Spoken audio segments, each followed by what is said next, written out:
Good morning. Good morning. We've been singing some songs about Christ and the sacrifice and the blood that He shed. And we think about the Lord's Supper and what that means to us. And as we think about that, a lot of times I can't help but to think about the Last Supper. And, the people had gathered together for the Passover with Jesus. The disciples had gathered together, and this was the Passover supper, and that's why everybody was gathered in Jerusalem. And it's just a beautiful picture to me. In fact, Leonardo da Vinci painted a picture of the Last Supper. And the interesting thing is that art experts tell us that his painting, which is a classic, it's just a great painting, but experts say that it's fading away. That the Last Supper, the painting of the Last Supper has faded away. They said that he used the wrong kinds of oils, and although they're trying to save it, they say that one day it's just going to be gone. It'll just disappear. And to me, when I think about that, it's so sad to think about such a great piece of art that will no longer exist one day. And the Lord's Supper that we take on Sunday mornings is also a picture. It's a picture for us of what the Lord did for us. When we take the Lord's Supper, it's not just some act that we do. It is a picture in our minds. It's a picture in our heart of what the Lord means to us, what He did for us. It reminds us of the broken body and the shed blood of Christ. These are actually symbols of salvation. They were given to us as symbols, as a way for us to see Jesus, to feel Jesus, and to be a part of that sacrifice that Jesus made. And it helps us. It helps us to remember.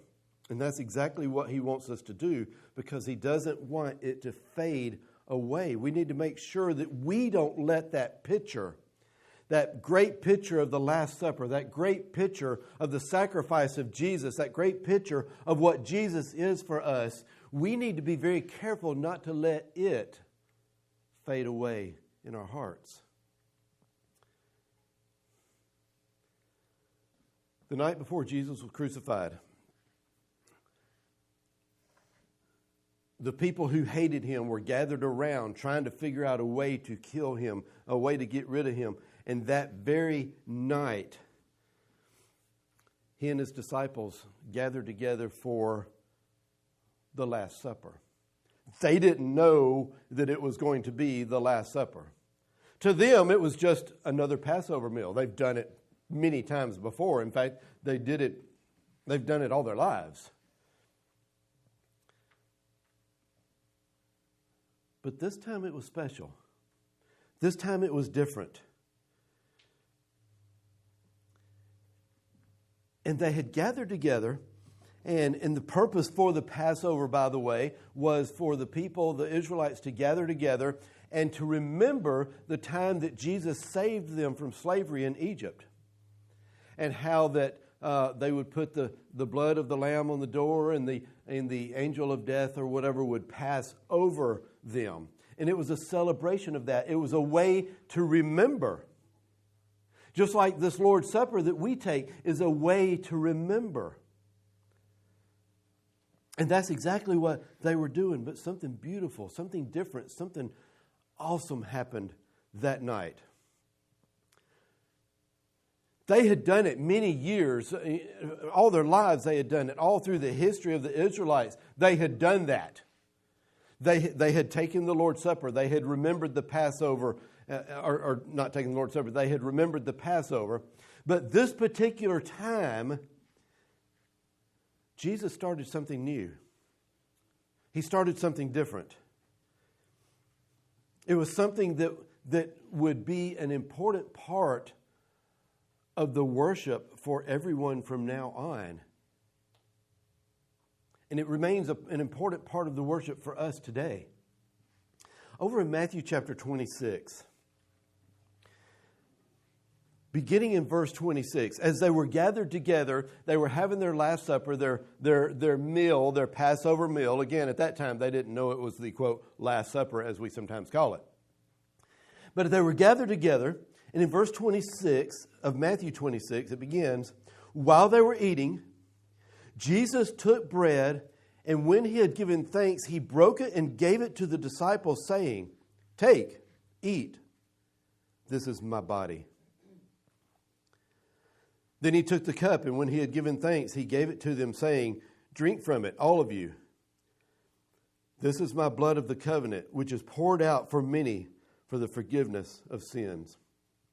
I tell you, I will not drink from it, this fruit of the vine from now on until the day when I drink it new with you in my Father's kingdom. And then even after that, a little later in Luke 22:9 says that, Jesus said that they were to do this in remembrance of me. This was a way, it was emblems, it was a visual aid. It was a way for us to remember the blood of the body of Jesus, the blood that he shed for us. Because too many times, I don't know what it is, but our minds just we get complacent and we forget things. And after the more time that goes by and by, we just, things are just ancient in the past and we forget them. And what he's saying is, I don't want you to forget. That's why they did the Passover, is so they wouldn't forget the coming up out of Egypt and being saved from slavery. It was a visual aid. And Jesus says, I don't want you to forget. He said, I want you to do this to remember me.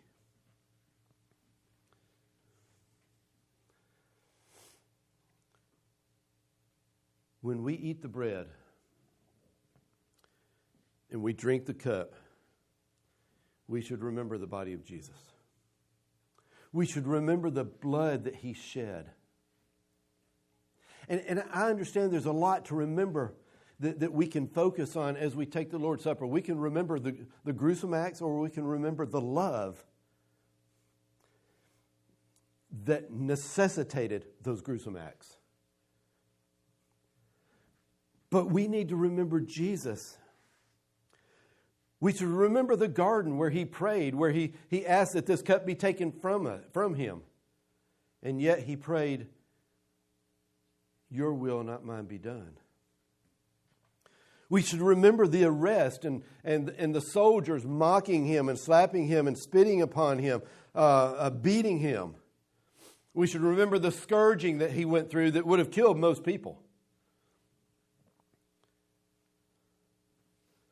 We should remember the soldiers dividing his clothes.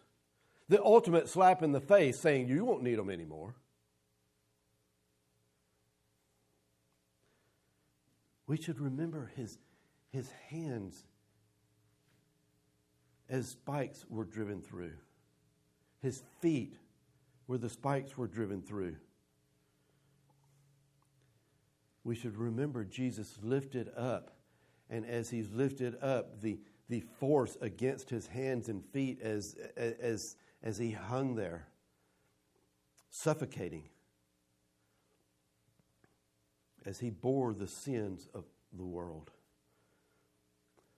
See, the Lord's Supper gives us a time to think about the price that was paid for us. And it's so amazing to me that we can sometimes just go through life and not even think about that, because it was so long ago and some people just don't even care. And that's hard for me to understand.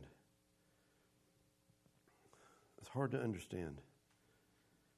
Jesus paid a great price for our salvation. God had a plan for you and for me. And it involved the death of his only son. I don't know why he came up with that plan. It wouldn't have been my plan. But I'm not God.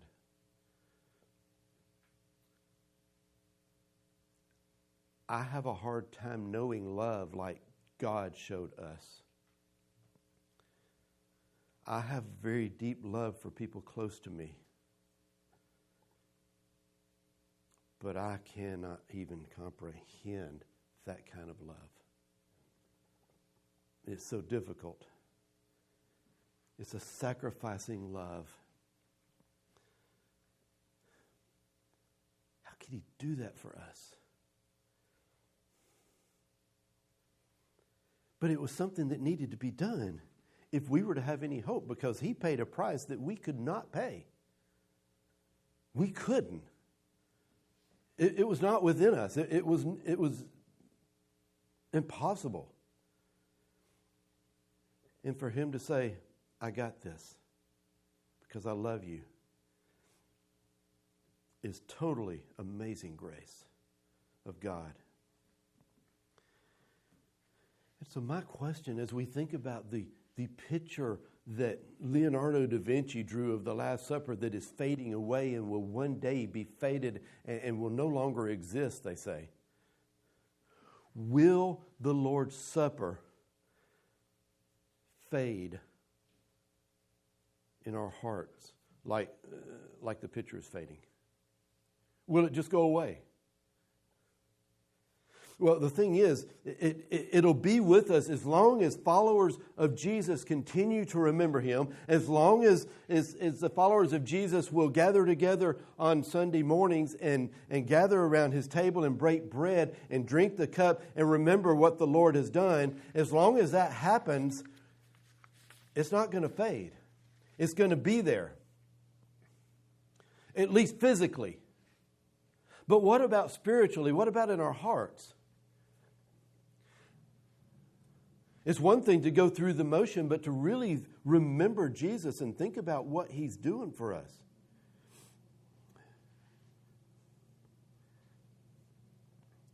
I mean, it hasn't faded through all these years, over 2,000 years. It hasn't faded away. It's still here. We're still doing it. And in fact, we're about to do that. We're about to take the Lord's Supper and remember him.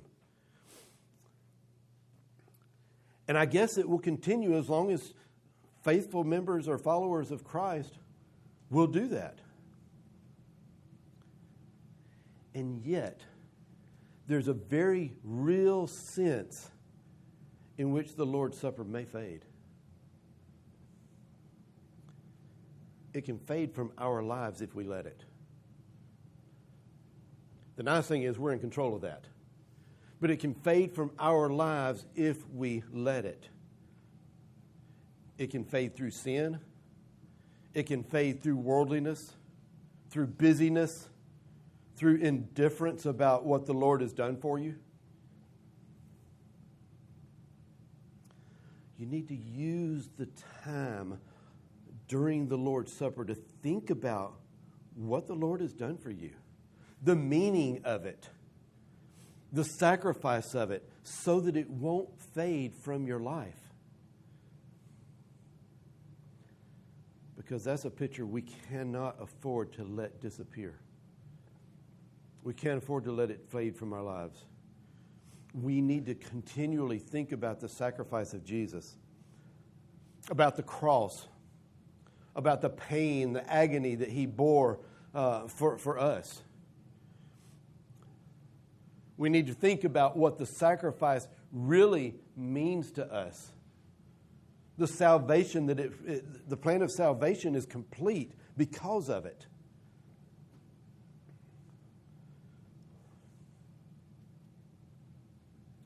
Satan's been defeated. Can I get an amen? Amen. Satan's been defeated. He thought he won. God sent his son and Satan said, I'll get him. And he had him killed. And Jesus said, not so fast. And he overcame death so that we can know that we can overcome death. He can overcome death for us. Death, it gives us the realization that death is not the end. It's the beginning of a new life because of what He did for us. We're no longer imprisoned by sin. We can have a home with the Father. As I said, Jesus has overcome death so that for us, it's no longer the idea of death being the end. It's the beginning of an awesome life with the Father. And I want to urge you, don't let this great sacrifice and the significance of this sacrifice fade in your life. Would you gather with me around the table this morning? Let's gather around the table right now.